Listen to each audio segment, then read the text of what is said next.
So, hello everyone. My name is Scott Grizzard from the University of South Florida. This is Calculus, fall of 2020. And tonight we're going to be talking about proofs by contradiction and the mean value theorem.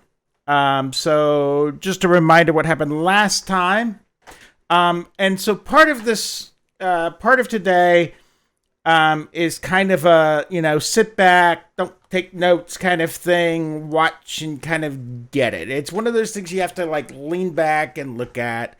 And then we're going to get into it a little bit more. So let's just talk really briefly about what's going on here. So last time we talked about the minimum and the maximum, and we had these theorems, right? We had the extreme value theorem, and then we had Fermat's stationary point theorem, and we actually proved Fermat's theorem, right? So just a reminder, the idea behind the EVT, so just remember from last time, so this is last time, I had these two ideas. So one of them was the EVT,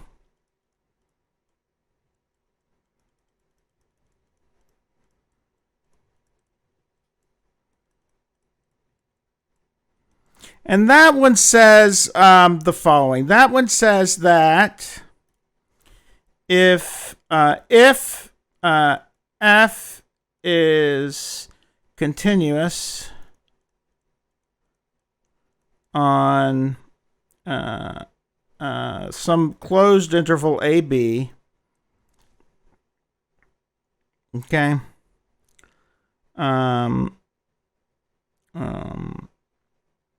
then there exists u, and I'll just say little m. I don't know. I'll say u and v. U in a, b, and note that I'm including the endpoints. And v in a, b, again, including the endpoints, so that f of u is a global max, and f of v is a global min. And there are 1,000 ways to say that, but the point is you've got a continuous function over a closed interval. I think I said something like let f be, let d be an interval, and and then I had two conditions and two conclusions, which is actually a better way to write it. I'm just doing shorthand here. You can write it this way. The other way to write it is better. I'm just doing shorthand. And then I had something called Fermat's stationary point theorem, and your book just calls it Fermat's theorem. I call it, and this is, by the way, Weierstrass and I forget the other guy's name right now. And then I had another theorem that your book just calls Fermat's theorem. I call it Fermat's stationary point theorem because Fermat has a bunch of things named after him.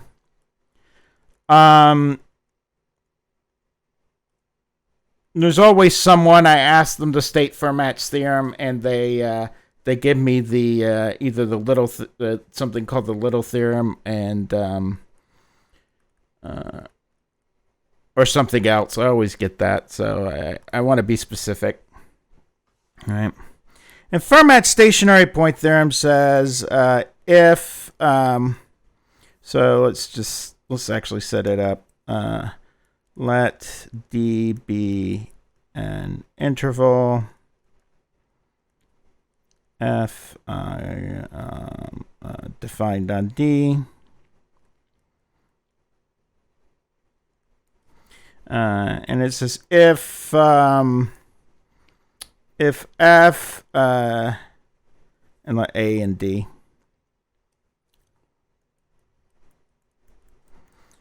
if f is differentiable at A,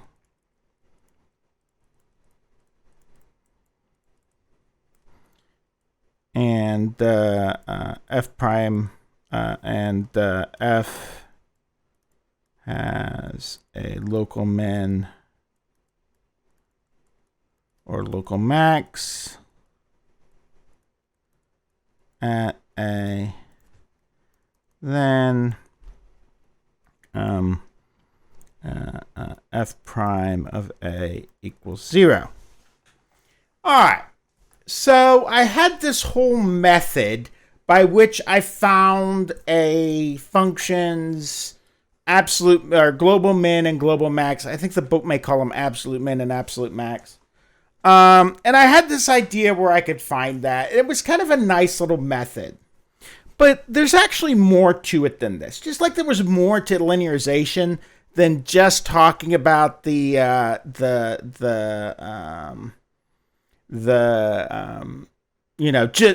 to linearization than just making estimates, right? Linearization, this tangent line, it goes into concavity, and it's got the diet version of L'Hopital's rule as a direct consequence and all that other stuff. So there's a lot more going on here, okay? So tonight we're going to see some of the lot more going on here, and then and Monday night we're going to kind of finish this off. So tonight's lecture is a little bit more theory than most of the other recent ones have been, because the problems are actually the proofs in one sense. Now, that's not to say that there aren't problems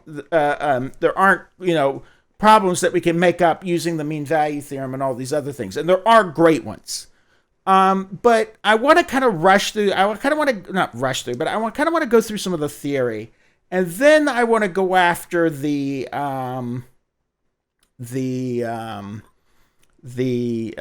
problems on Monday. So the idea here is we're going to have theory tonight, problems more on Monday, and examples. And so that's the plan. So some people may be disappointed that there aren't more examples tonight. Don't worry, they're coming.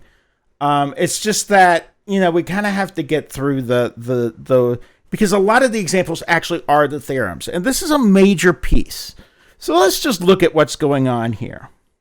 Right now, I've got, so in Module 3, kind of proof things.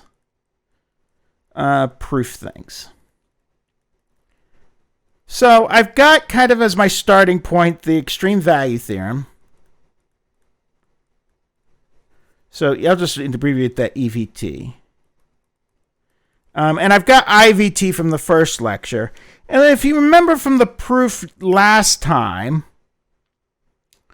right, I talked about this idea where I kind of just used the, I kind of just used the definition of what it meant to be a maximum to prove Fermat stationary point theorem. Okay, so I'm just going to write that here. I'm going to write kind of Fermat here over here. Okay, so what we're going to do is we're shooting for the mean value theorem, but in order to prove these two facts together, prove something called Rolle's theorem, Rolle's theorem, or whatever, Rolle's theorem. And then we use Rolle's theorem to build the mean value theorem.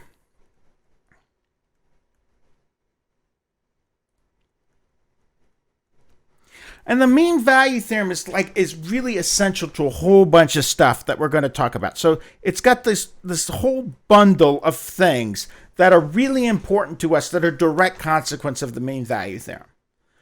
Including one of the ways to prove in fact, you actually need it, but you do an intermediate proof, including the fundamental theorem of calculus. This is one of the implications of the mean value theorem that we're going to get to in Module 4. But you need mean value theorem to do about anything proof-wise. And just like you kind of needed the definition of the derivative to do anything proof-wise in Module 1, the mean value theorem is sort of the big thing that kind of cranks stuff up. Because L'Hopital's rule, so the diet version is simply a consequence of linearization. But the full version relies on L'Hopital's rule, relies on the mean value theorem. So that's one of the implications, okay? Another implication, and there are a whole bunch of them, But another implication is the idea that if f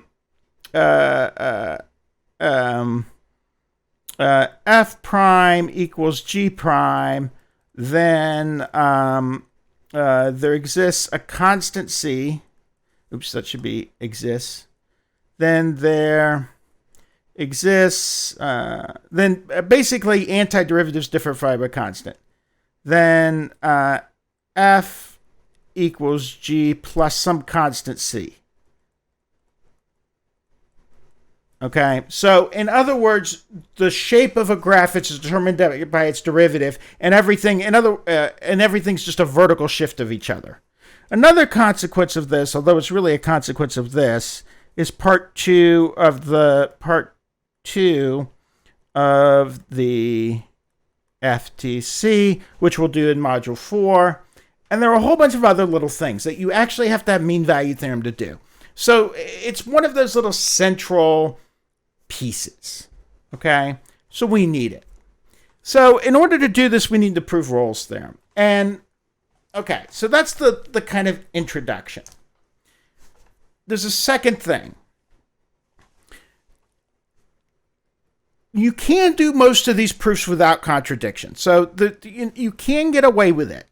But the clean way to do these proofs is by proof by contradiction. And it's also the clean way you kind of use mean value theorem.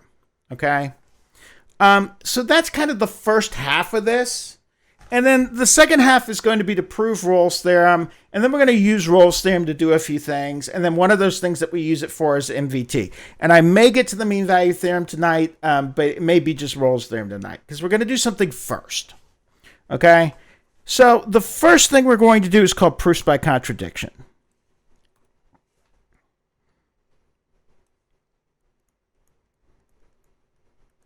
Now, your book actually does mention this, but it kind of buries it.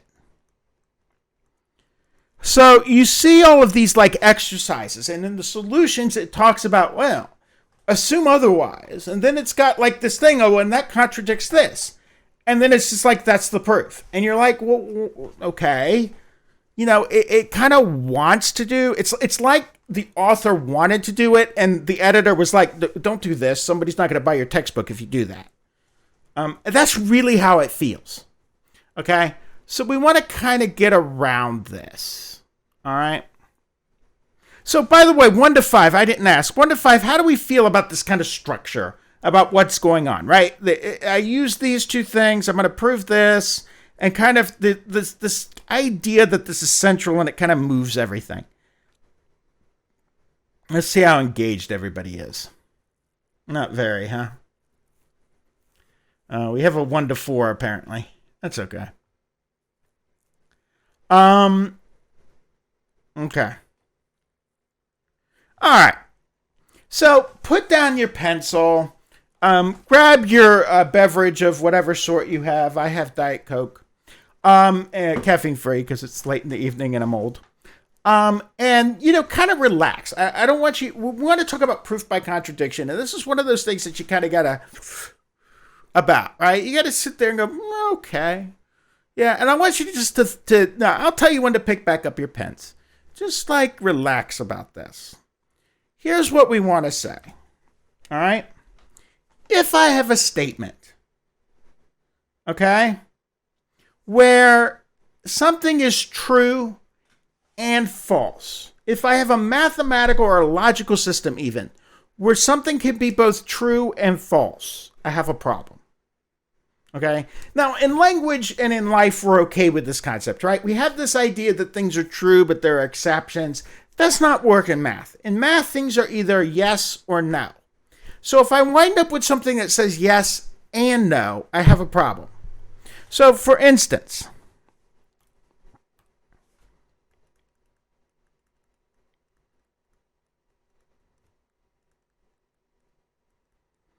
if I wind up with P and not P, I have a contradiction.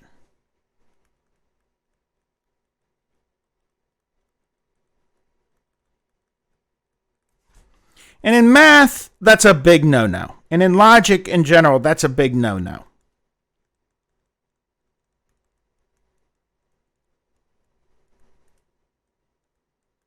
Okay, and I mean that sincerely, right? There's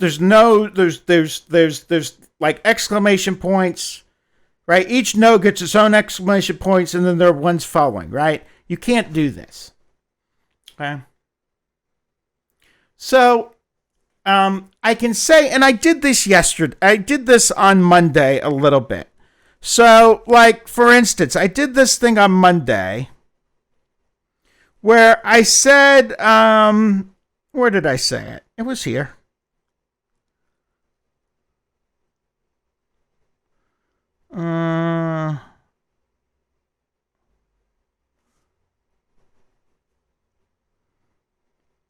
Where did I say it? I said it somewhere. It had to do with the max thing. Here it is. Right? So we talked about on Monday that if I have like x squared, right? Suppose that I did have a maximum for this thing, right? Where it was -2, 1. And I said that there was no max for y. And then, well, suppose I did have one. Suppose it was some number v. Well, v plus 4 minus v over 2. In other words, half the distance more, right? If I add just a little bit, half the distance away from v is larger than v, right? I've added a positive number, small positive number, but still positive. But it's still less than 4, right? Because I haven't gone all the way to 4. I've gone halfway, right? This is half the distance from me to 4. Okay? And I said that contradicted the assertion that v was a maximum. So 1 to 5, how do we feel about that? This idea that if I have two statements if I have a statement, right? If I have a statement P, and if P is true, then both Q and not Q are true, that's bad. In other words, P must have been false. So that's kind of the proof structure. So if I have a proposition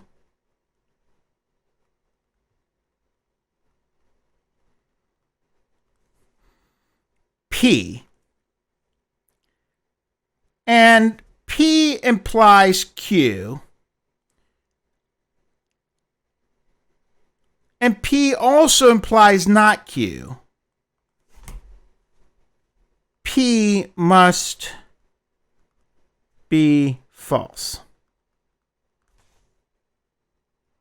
Okay, it's kind of a really formal way of saying this, and you can look it up. It's proof by contradiction, or reductio ad absurdum is the Latin term, but it looks like this, right?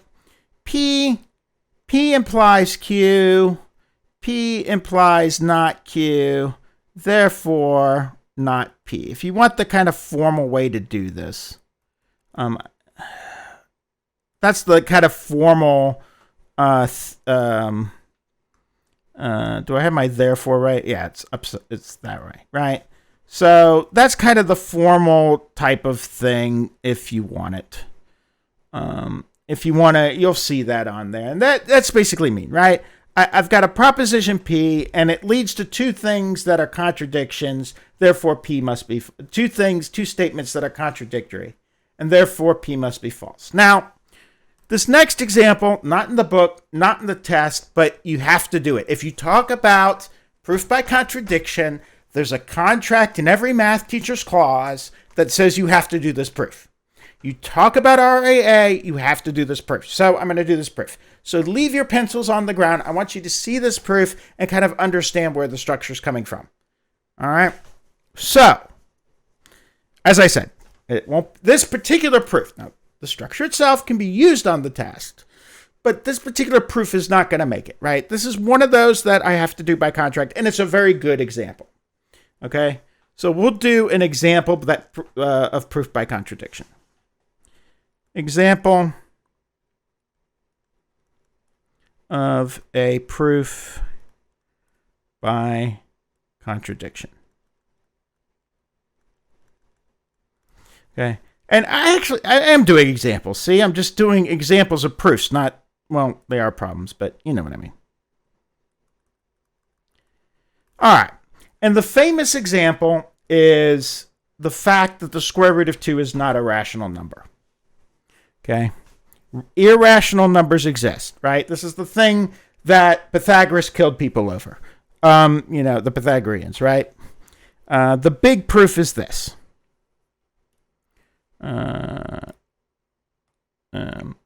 So theorem.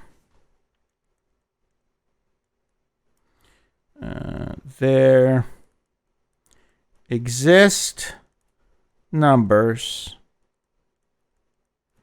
that are not rational. Okay, so recall this kind of definition of rational. Okay, so let me just put this over here.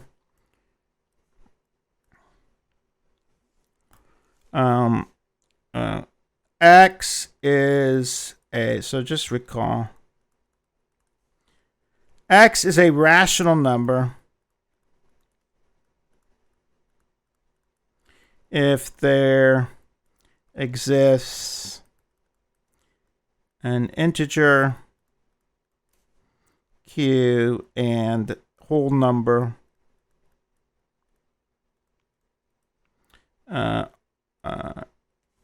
r. I'm sorry, integer p. I always get this backward. And a whole number q. There's a convention to this, so I'm supposed to do it by convention. And a whole number q so that x equals p over q. Right? So everything you think of normally as a fraction.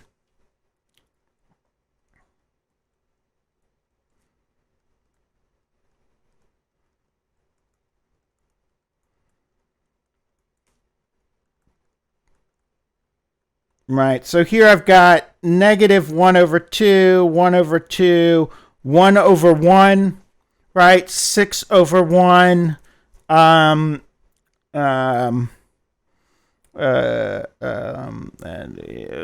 fractions, right? 5 over 1, 0 over 1,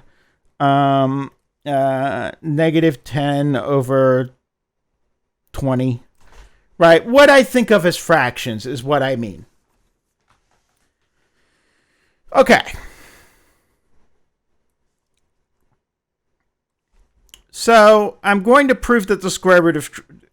so this is like the proof, right? The theorem. The square root of 2 is not a rational number. Okay, that's the big thing.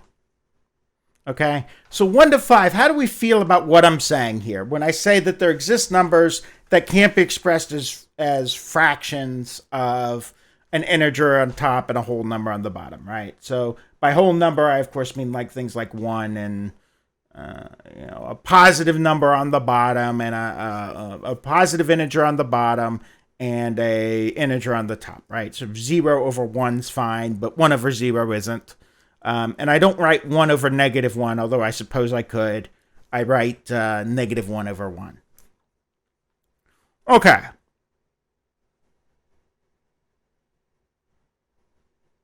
All right, so let's do the proof.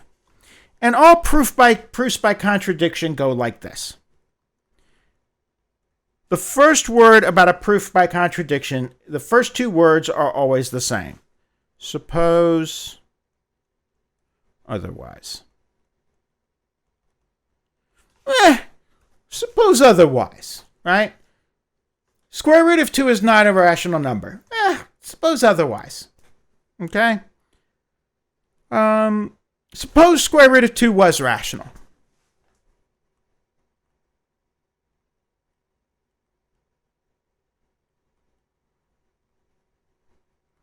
What does that mean? Well, it means that it has a fraction form, and it means it has a reduced fraction form, right? So, recall there exist these things called reduced fractions, right? Every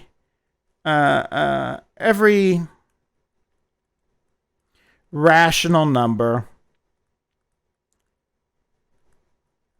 has a reduced form. right? So what do I mean by that, right? Is 1/2 is reduced.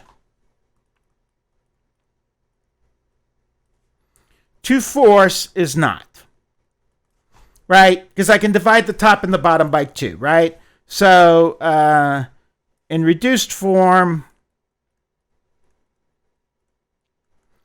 the greatest common denominator between the two numbers is 1. So GCD of PQ equals 1, right? The 1 is the biggest thing that divides both. And it's the only thing that divides both.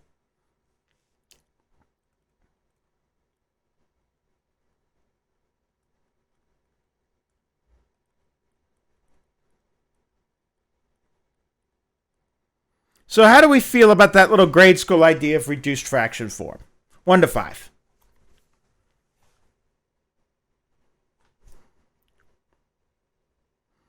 Okay.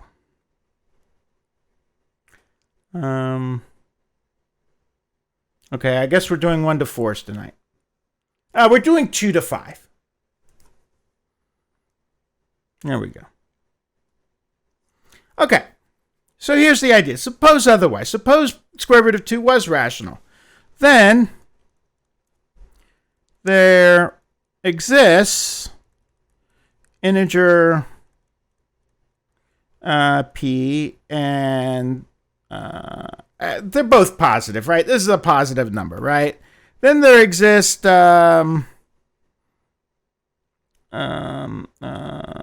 p and q, positive integers, so that the square root of 2 equals p over q, where p over q is the reduced fraction form. Okay. All right. Okay. Now I where do I go from here? Well,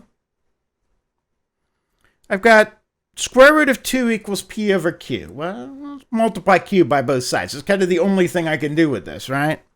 So this then square root of 2. We'll do q first.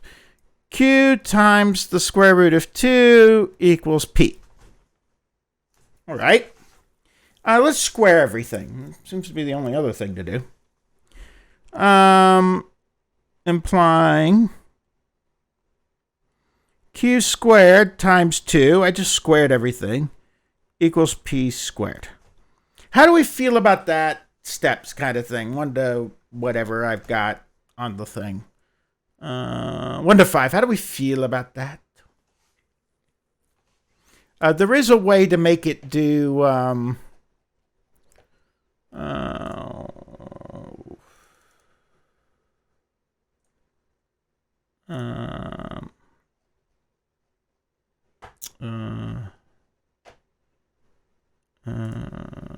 there we go. Like that, I think. Oops. Maybe? Nope. I don't know. There is some way to make it do a 5-letter poll. I just don't remember how to do it. With the other polling thing. Okay. So I've got q squared times 2 equals p squared. Well, that means p is even.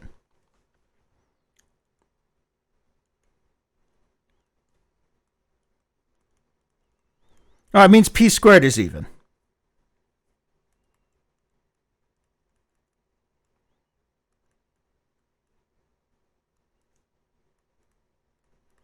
Okay? Right, because I've got a 2 times some integer, right? Q squared is an integer. So that makes p squared an even number.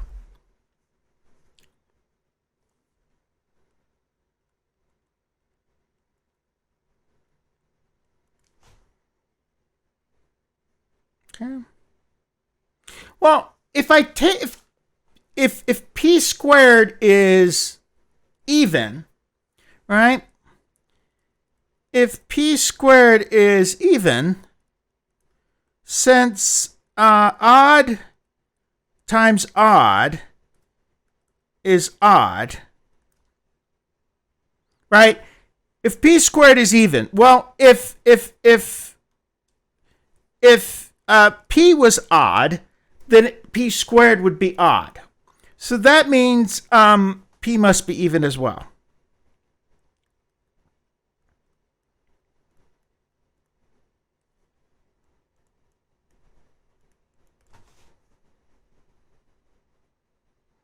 Okay.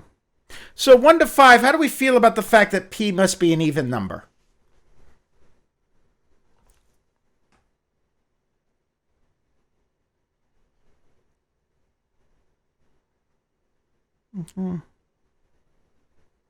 Here we go. Now we got 1s to 5s. Okay. P must be even. If I take an odd number like 3 and I square it, I wind up with another odd number 9, right? But if I take an even number and square it, I wind up with an even. And that's all I can do, right? Numbers are either even or odd. They're not functions. Functions can be both or neither. But numbers themselves are even or odd, right? I'm either divisible by 2 or I'm not. Now, if I've got an odd number and I multiply that by an even number, I get an even number. But that, p can't be both. So p is either odd or even. So I've either got odd times odd or even times even. Right? So we'll do a little sub-proof. So if p squared is even, okay, so p squared is even, right? Since odd times odd equals odd, and even times even equals even, since p squared is even, it must be that p was even. All right. If I have the square being even, the original better have been even. Is that better?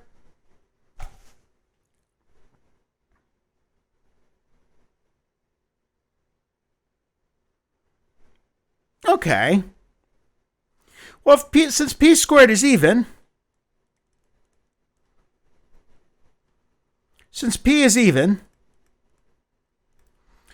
there must be some integer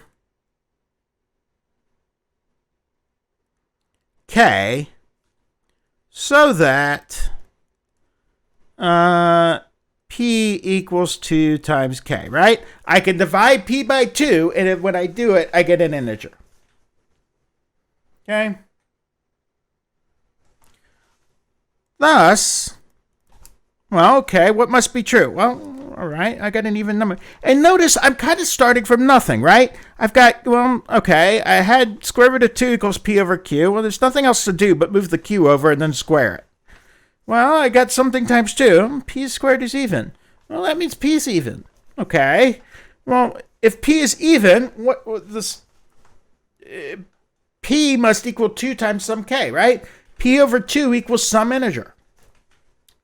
Thus, I can rewrite this as q squared times 2 equals 2 times k squared. And that bit equals, 2 times 2 times k squared. Right? Okay, q squared times 2 equals 2 times 2 times k squared. Okay. Bye-bye. Bye-bye. Okay. Implies, dividing out the 2, that q squared equals 2k squared. So q squared is even.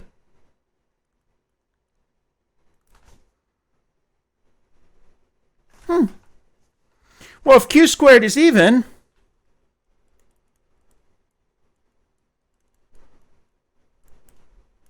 q must be even. Wait a minute.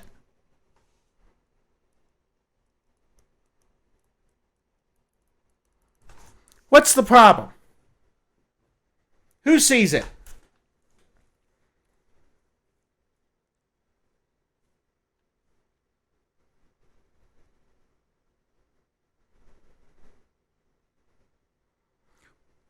Wait a minute. P over Q was a reduced fraction. So they both can't be divisible by 2.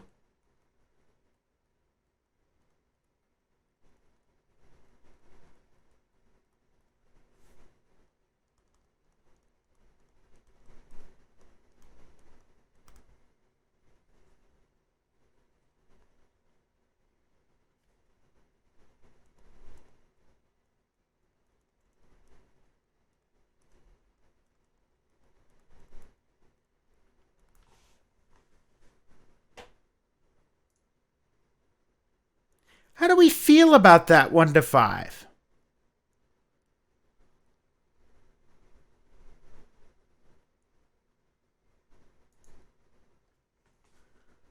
How do we feel about that? This is a very famous proof. It's old. It's one of the oldest major proofs in mathematics. That's not just a geometry proof. All right, and it's a major thing. What did I do? I assumed otherwise. All right, everything I said was just a consequence of this idea that the square root of 2 was rational. All I said was suppose otherwise. And then I just kind of followed down the consequence of what would it be for the square root of 2 to be rational.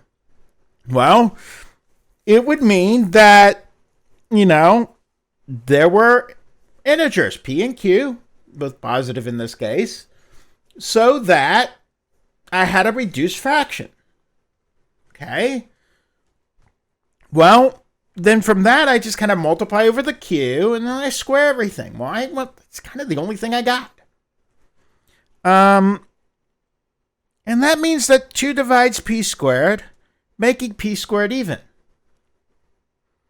And q squared is an integer, right? So p squared was even. Well, that made p even. Well, since p is even, it's divisible by 2. I divide by 2, I wind up with some integer k. All right? Okay. Well, I cancel out the 2 2's. And I'm left with that q squared equals 2 times 2 times k. Let me clean up these 2's a little bit because they look like question marks.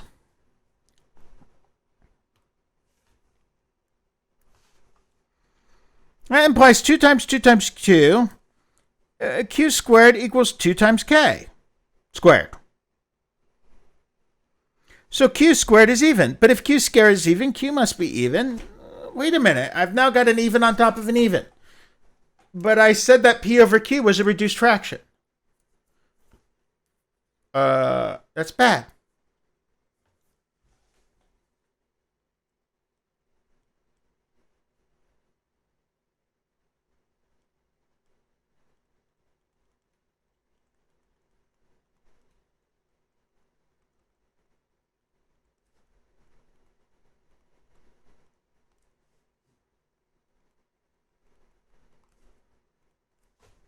And that's, kind of one of the big, deep, awesome moments in mathematics, kind of 500 BC. Someone's sitting down and going, wait a minute, Pythagoras, you're an idiot, Pythagoras is going around saying all numbers are ratios of whole numbers, and, somebody's sitting there going, wait a minute, not quite. Well, suppose you were right. This would be the consequence.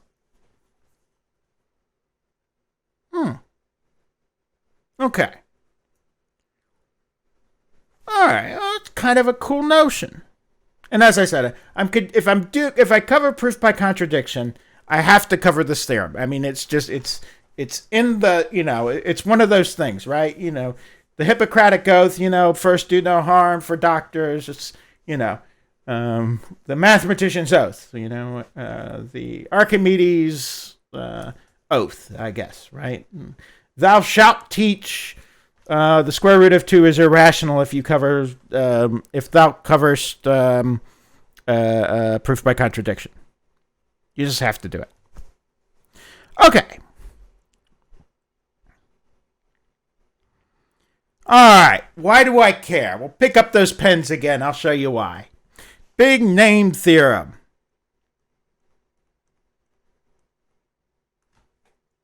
This is Rolle's theorem.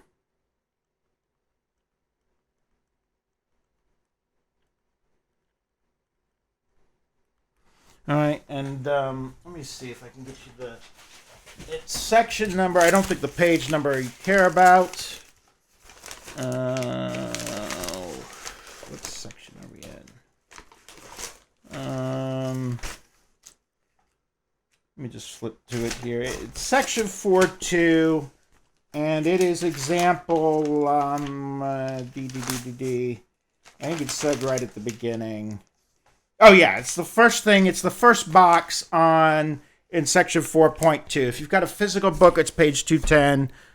As I understand it, though, the new ebook does not have page numbers, but it's there. All right, and it says the following. All right.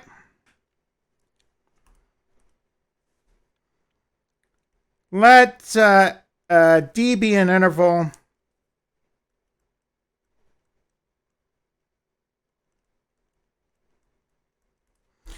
F defined on D. Let me make sure I've got everything there.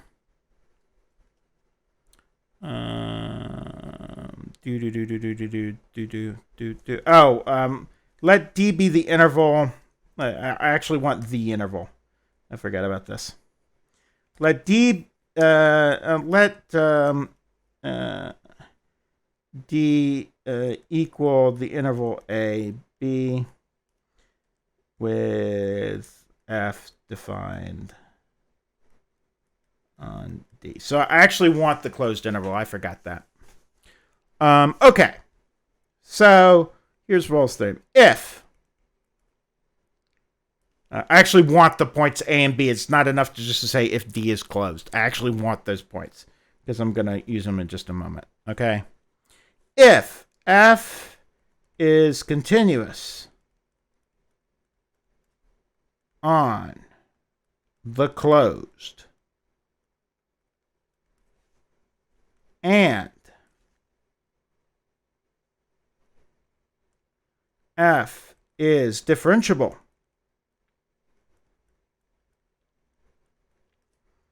on the open and there's three conditions.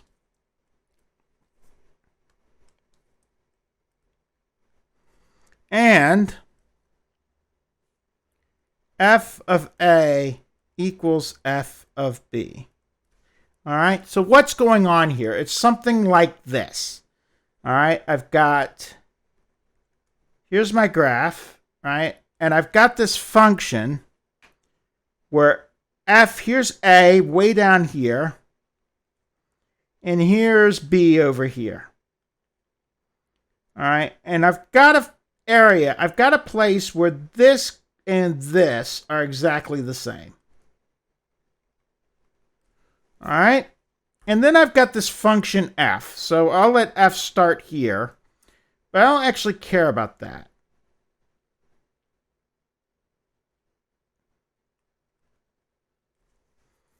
All right, so the important thing is that F of A equals F of B.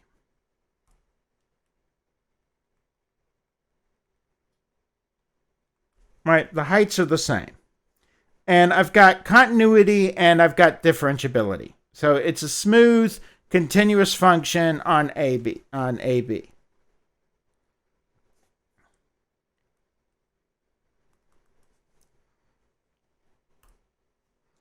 Then there exists U in AB so that f prime of U equals 0.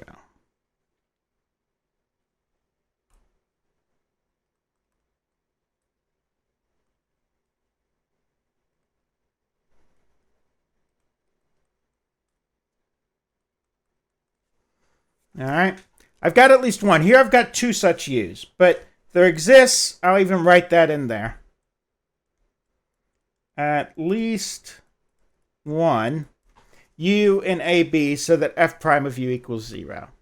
So 1 to 5, how do we feel about this statement?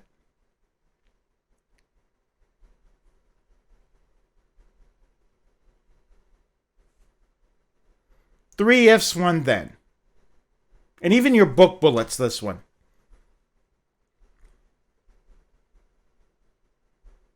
Okay.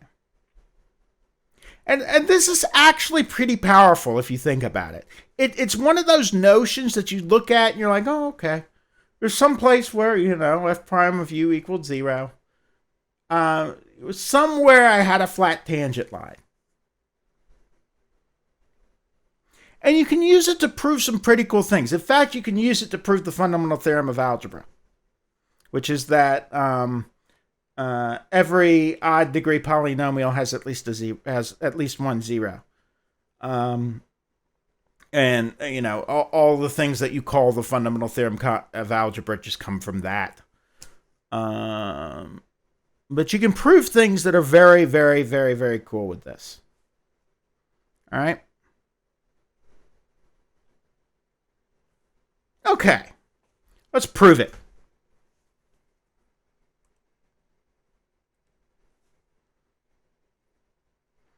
And as I said, tonight's going to be a little proof heavy, which is what I said I wouldn't do anymore after, people gave me comments that said they loved the examples. But today's one, we got to get through these kind of thing. I'm going to do some examples. I'll probably do some examples right after I do this proof.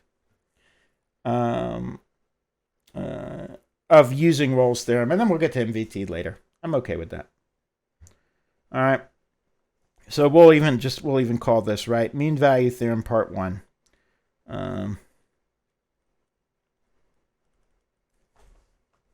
Okay, let's prove this.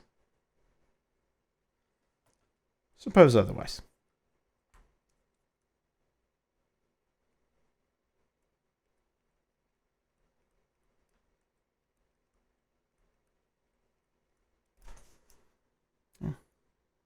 Suppose f is continuous on AB, differentiable on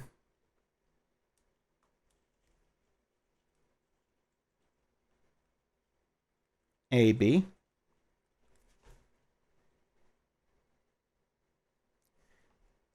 and f of A equals f of B. But there is no place, no U in AB so that f prime of U equals 0. Suppose otherwise. Right? So how do we feel about what I'm supposing? 1 to 5.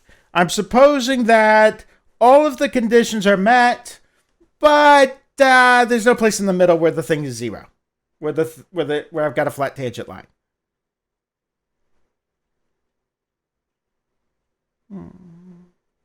suppose otherwise. Okay. All right, well, since f is continuous on AB, well, that means f must have a min and a max.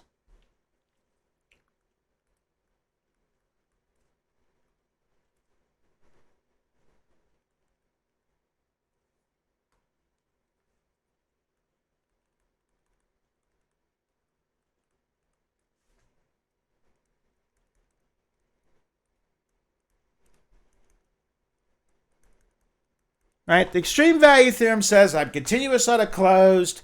Somewhere there's a min and somewhere there's a max.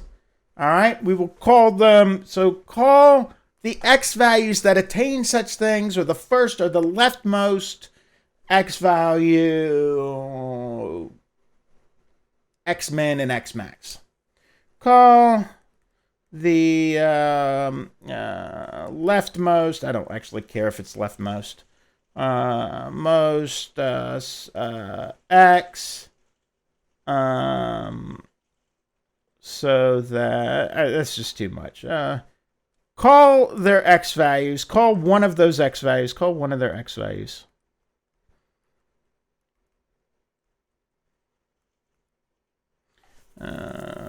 Call their x's x min and x max, right? So x min is where f of x min is a min, and x max, f x max is where we have a max.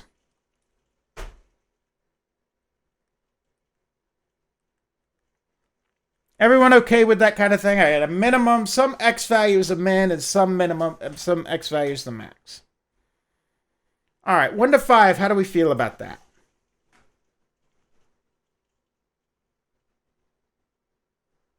Okay.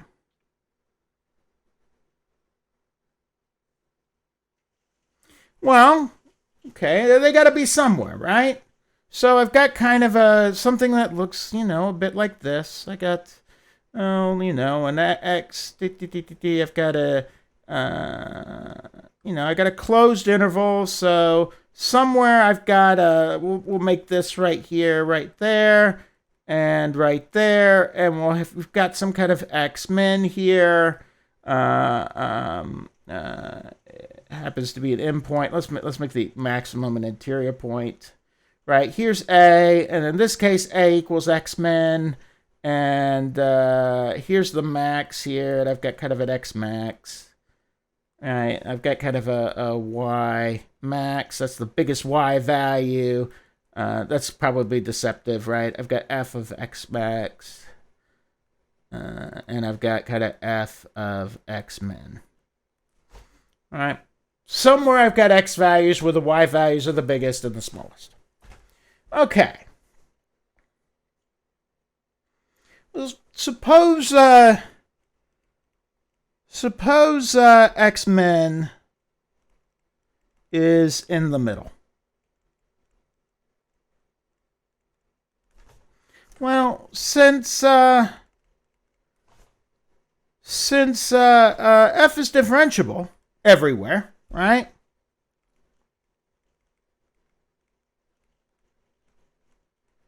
In the middle.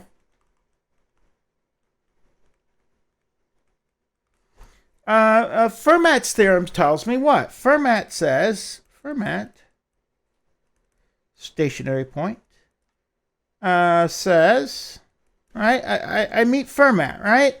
I've got something differentiable at the middle, and I've got an X-min, right? And if I'm, this is, I've got an I've got a global max, but if I'm the biggest guy in the world, I am the biggest guy in the neighborhood, right? So if I've got a big global max in the middle, he's also local max, right?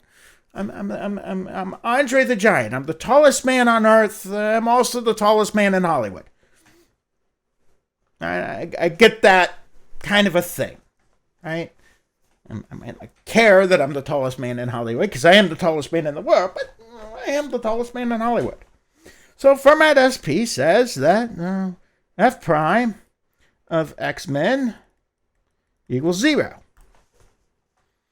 Well, that would contradict the idea that I don't have it there, right? I can't have some point in the middle, right? I'm saying there exists a u in the middle, right? So, but there is no place in the middle so that f prime of u equals 0. But I said there was no place.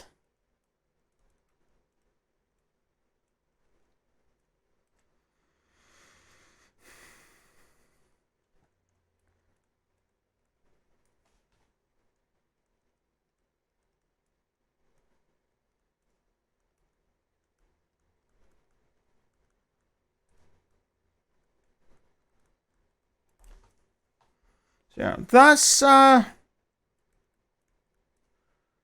X-Men is an endpoint.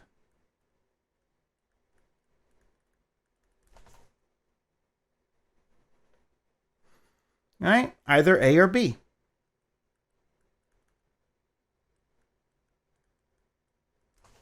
One to 5, how do we feel about that? If I was in the middle, I'd have a problem. So I can't be there. Okay. Well, likewise,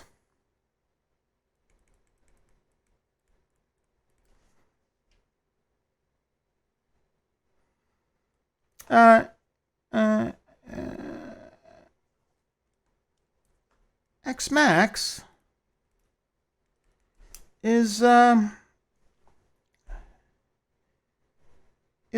kind of, likewise, X max is one of the endpoints.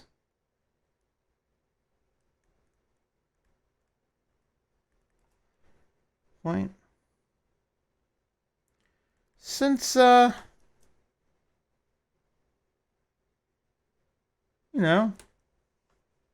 likewise, X, yes, otherwise, since, otherwise, f prime of x max equals 0 for the same reason.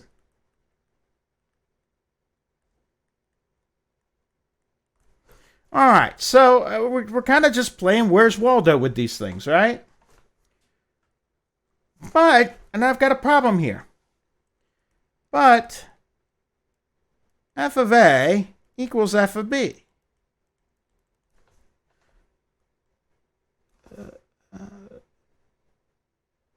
So f of x max equals f of x men. Because the endpoints are equal to each other. Okay.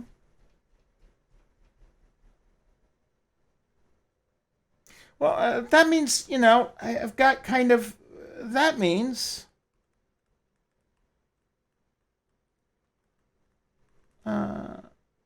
that everything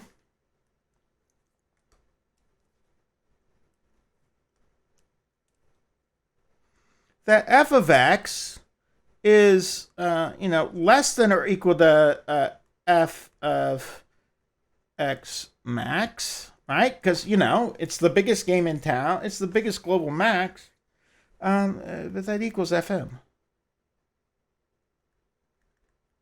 And f of x is bigger than f of x min, but that equals f max. In other words, f of x, if I kind of squeeze these things here, right? We'll just rewrite that as this, right? For every x in AB, or actually in the whole thing, right? F of x min is smaller than f of x is smaller than f of x max. But but f min and f max are equal.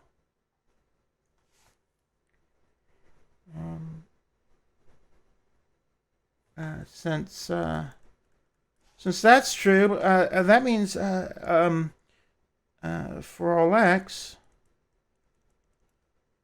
f of x equals f of x min. In other words, f is constant.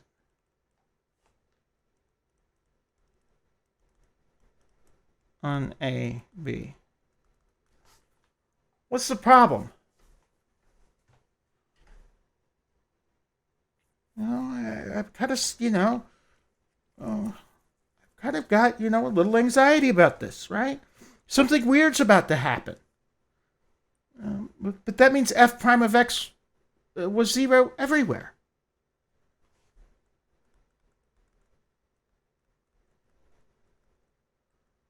Of a constant is 0. F prime of x equals 0 everywhere.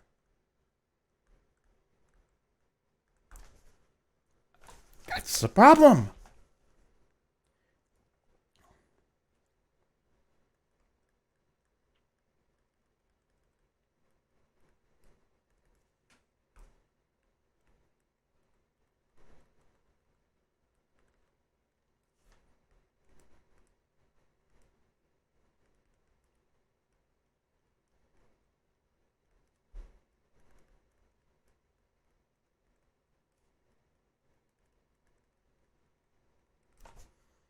Okay?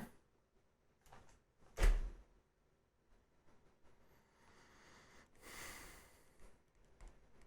course, if you're writing this proof up, you're going to write it much more neatly, right? I'm just kind of, going, wait a minute.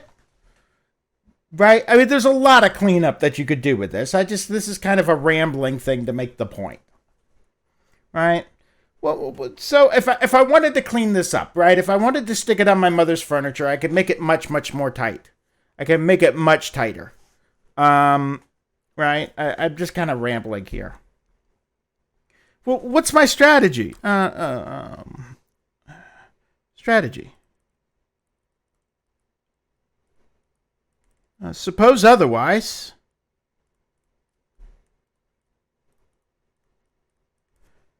And play. Where's Waldo?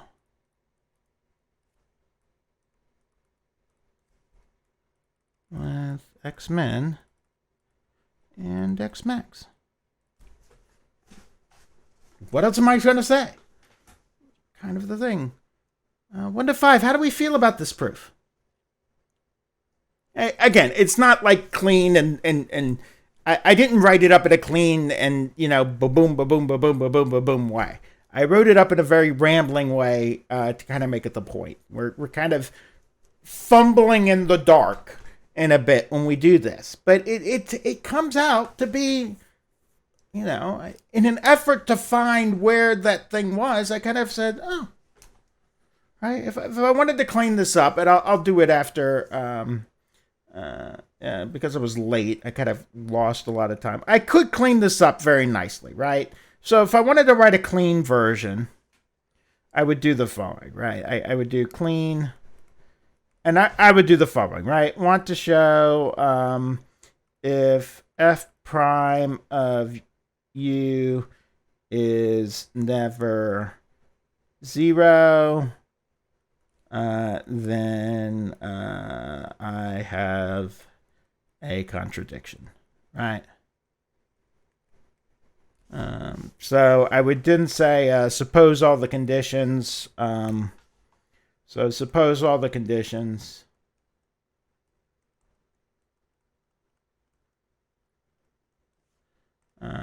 And f prime of x does not equal 0 for all x in a, b, right? And then what would I do? Well, I'd say, okay, let y max be the global max, y min, the global min, both must exist by EVT. Okay, so I need to remember to use the EVT. Use EVT to show both exist. I'll put that in my, add that to my quick little intro. Let y be the mobile max, y max be the biggest, y min be the smallest. Both must exist by the MVT. Fermat will cause me problems. Use EVT and let Fermat cause me problems. Right. Right. So if let x max be some x so that f of x max equals y max.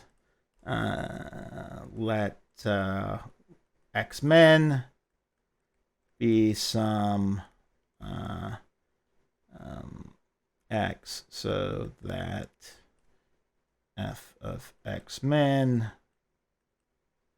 equals y min. Right, I might do a little drawing here just to clean it up. So I've got a, and then what do I do? Well, I kind of rambled in here, and then I said, okay, so by if x min in a b, then since f is differentiable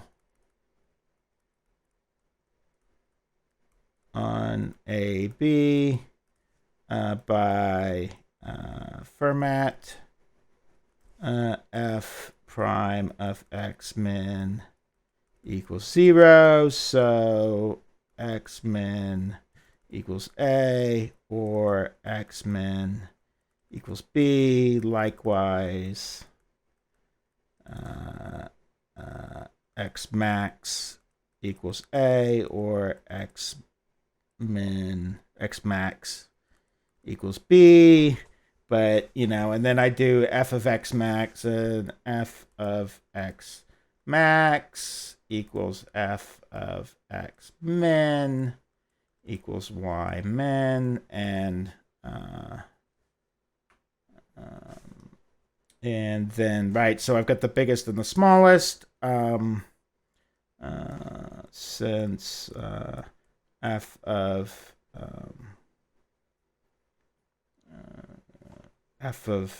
a equals f of b, and then, you know, I just kind of finish off. So, you know,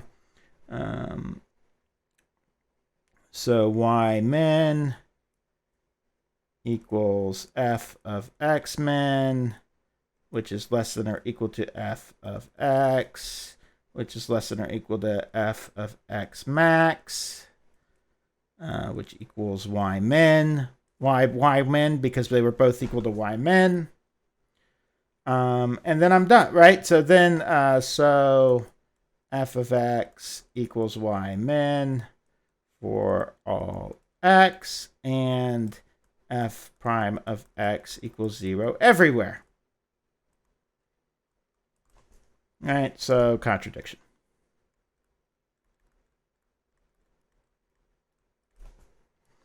Right, so I could clean it up, right? That's a nice clean version of what I just said. Okay, it's doable. All right, well, since I was late, I'm sorry I'm going to keep you a little late, which of course means you can turn it off, right? I mean, and then come back and watch later. So, but let's do like one of these little problems where you use Rolle's theorem, okay? So let's drag Rolle's theorem out for a spin. So let's do an example of one of these, okay? So I want to prove that, so the example problem. So let's prove that x cubed plus x minus 1. So let's let f of x prove f of x equals x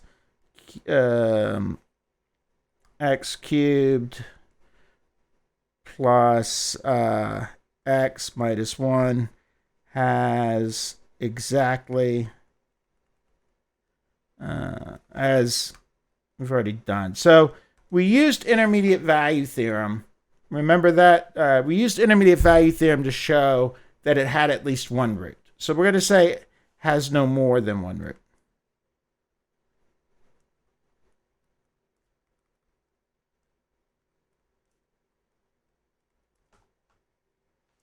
All right.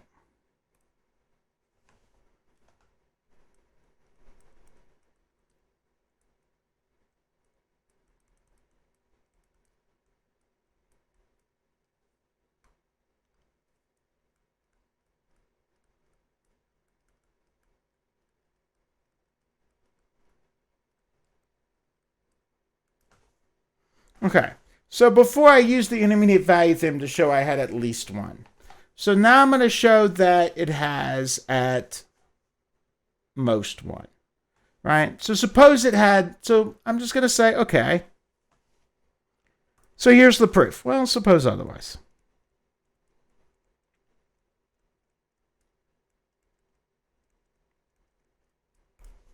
Suppose, right, so root means that f of x equals 0. So suppose there were two x's.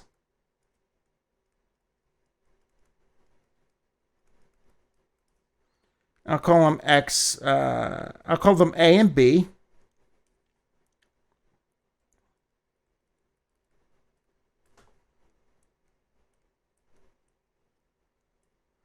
So that f of a equals 0 and f of b equals 0. Okay.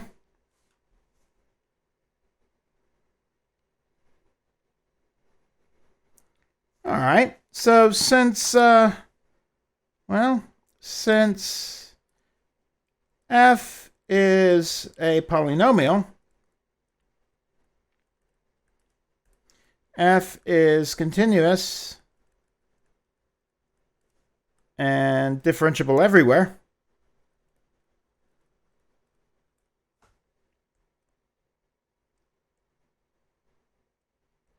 So f is continuous on AB and differentiable on AB. And furthermore, f of A equals f of B.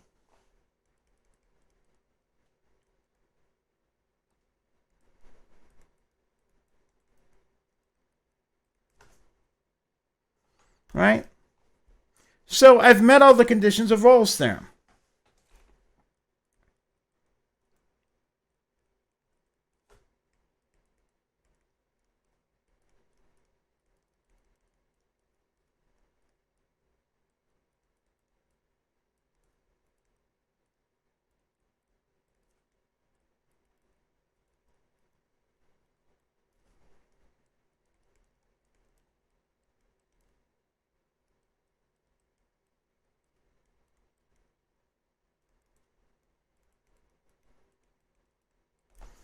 Okay? So there must be some place in the middle where f prime of u equals 0.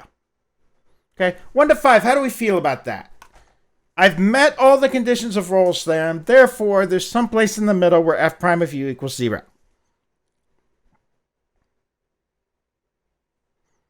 By the way, this is example 2 in the book.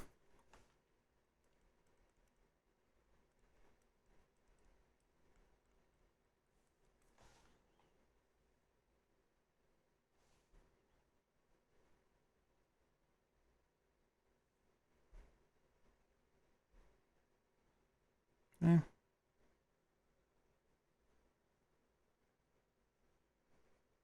All right.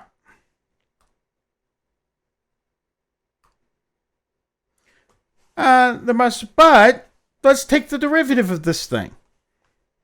F prime of x equals d over dx of x cubed plus x minus 1 equals x squared plus 1. Drawing. This is f prime of x.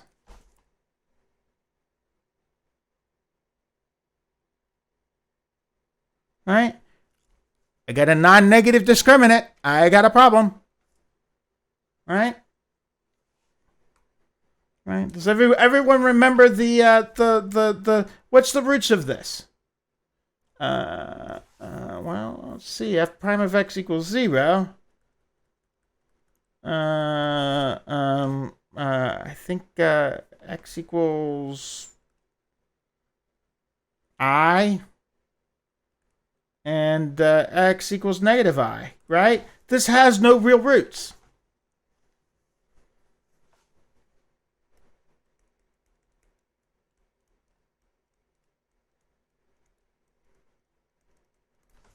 Right? Contradicting the assertion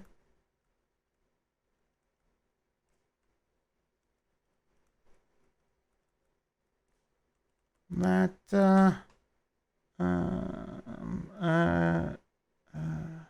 it's not contradicting Rolle's theorem, right? It's not contradicting the theorem. It's contradicting the assertion that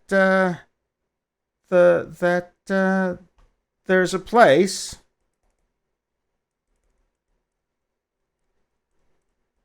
where f prime of u equals 0. So, f of a does not equal f of b, and there is only one place. There is no more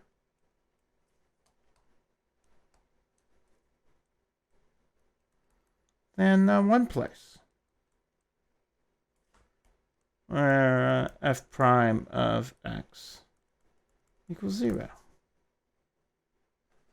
1 to 5. How do we feel about that? And the book does this. I mean, you could read it. It's example 2 in the book. And this is what I mean by the fact that it's kind of buried. But he does contradiction. He uses this technique in the book. He just kind of, rug, we're going to sweep a little bit of it. But, there's this kind of stain on the thing that we can't sweep away. We actually need this tool. Okay. All right, so I'm at 1:18 right now, an hour and 18 minutes. That's, 3 minutes longer than I should be, and I should have been on time, making everything work. So what we did tonight, we didn't make it to mean value theorem, so I'll put that in. What we basically did tonight was proof by contradiction, and we did Rolle's theorem. I think I said earlier that the fundamental theorem of algebra, the thing that every odd polynomial has at least one root, that's not mean value theorem. I'm sorry, that's intermediate value theorem. It's easy to get them mixed up, right? It's like those two rules of acquisition if you ever watch Star Trek Deep Space Nine, right? Peace is good for business, right? What was the other one? Oh, war is good for business, right? It's easy to get them mixed up. And as the 34th rule of acquisition states, peace is good for business. That's the 35th rule. Oh, you're right. What's the 34th? War is good for business. It's easy to get them confused. This, though, it's a very powerful theorem, and this trick, and it's not really a trick, it's this peculiarity of mathematical logic. Things have to be either true or false, right? And they can't be both at the same time. If they are, we have a problem with our logic. Leads us to this very powerful tool where we say, suppose otherwise, right? So, one time my now ex-fiance asked me to prove that I love her. And, being a good mathematician, the first thing I said was, well, suppose otherwise, slap, you're in trouble. I'm just kidding about that. I wasn't a mathematician yet when I said that. Just kidding. Where am I? Anyway, so, it's a nice proof technique. And you can use it to get at these things. Okay, so I did one example. I went over Rolle's theorem. I'll get to mean value theorem. We're slightly ahead of the rest of the group. Part of that's because we didn't do L'Hopital's rule, because I want the real version of L'Hopital's rule, not just the diet version, which will come after this. But we are a little bit ahead, so we're fine taking 2 days to kind of talk about mean value theorem, because it is not kind of central. It's very central to proving all the things that we need for the last of the exam. So as I said, this proof of the square root of 2, not on the test. Proof of Rolle's theorem and the example problem, fair game. Okay, so, I just did it because it's a nice example and it's kind of beautiful. Any questions for me? Okay, well, that's it for me tonight. Have a good one, and I will see everybody peer leading tomorrow. Friday, I won't see, but the peer lead as well. They love you, and they'll want to see you. So see everyone tomorrow. They will. And remember, I have in-person office hours tomorrow, starting at 3. 2. So I've got in-person office hours tomorrow, and I will be also hanging out on Discord in case you can't make it to campus. Any other questions? Okay, that's it. Thank you.